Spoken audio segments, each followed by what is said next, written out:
আসসালামু আলাইকুম রহমতুল্লাহ। প্রত্যেকটা মানুষের কম বেশি শত্রু থাকে, ঘরে অথবা বাইরে। কিন্তু আমার শত্রুটা ঘরের না বাইরের আমি জানি না।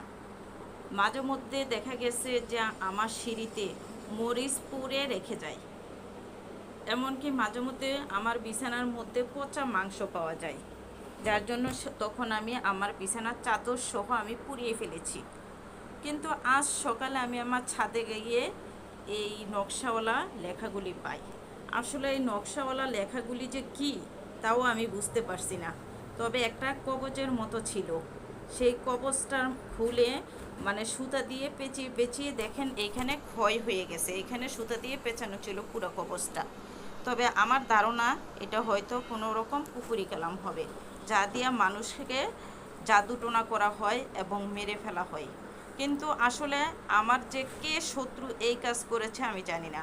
তবে গত কুরবানি ঈদের পর থেকে আমি প্রায়ই অসুস্থ থাকি, মাথা ঘুরে পড়ে যায়, বমি হয়, একদম স্ট্রোক করার মতো অবস্থা হয়ে যায়। কিন্তু যখন আজ সকালে আমি এটা পেলাম, তখন আমি কোনো কিছু বুঝে উঠতে না পেরে আপনাদের সাথে শেয়ার করলাম। আমার মনে হয় এটা কালা জাদু। আর আপনাদের যদি এই ব্যাপারে কোনো ধারণা থাকে তাহলে অবশ্যই কমেন্ট বক্সে আমাকে জানাবেন। তাই আমি আপনাদের সাথে আমার এই বিষয়টা আমি শেয়ার করলাম, যে ঘরের শত্রু হোক আর বাইরের শত্রু হোক, কেউ যেন কখনো এই ধরনের ক্ষতি করতে না পারে। আল্লাহর কাছে সবাই হাত তুলে প্রার্থনা করবেন। আর কোনো শত্রু যদি সামনাসামনি আক্রমণ করে তাহলে হয়তো তাদেরকে মোকাবেলা করা যায়।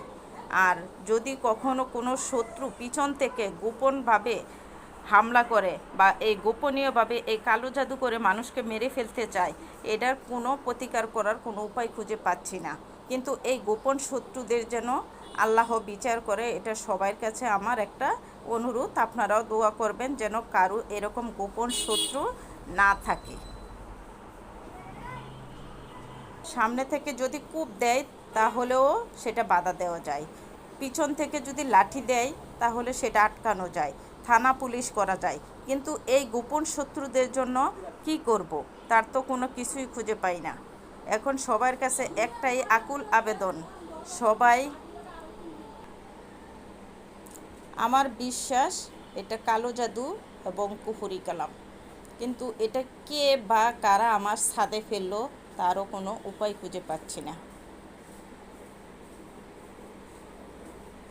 আপনারা যদি কেউ এই অক্ষরগুলি দেখে বুঝতে পারেন কি লিখেছে এবং এটার কী জন্য লিখেছে, তাহলে অবশ্যই আমার কমেন্ট বক্সে এটা জানাবেন।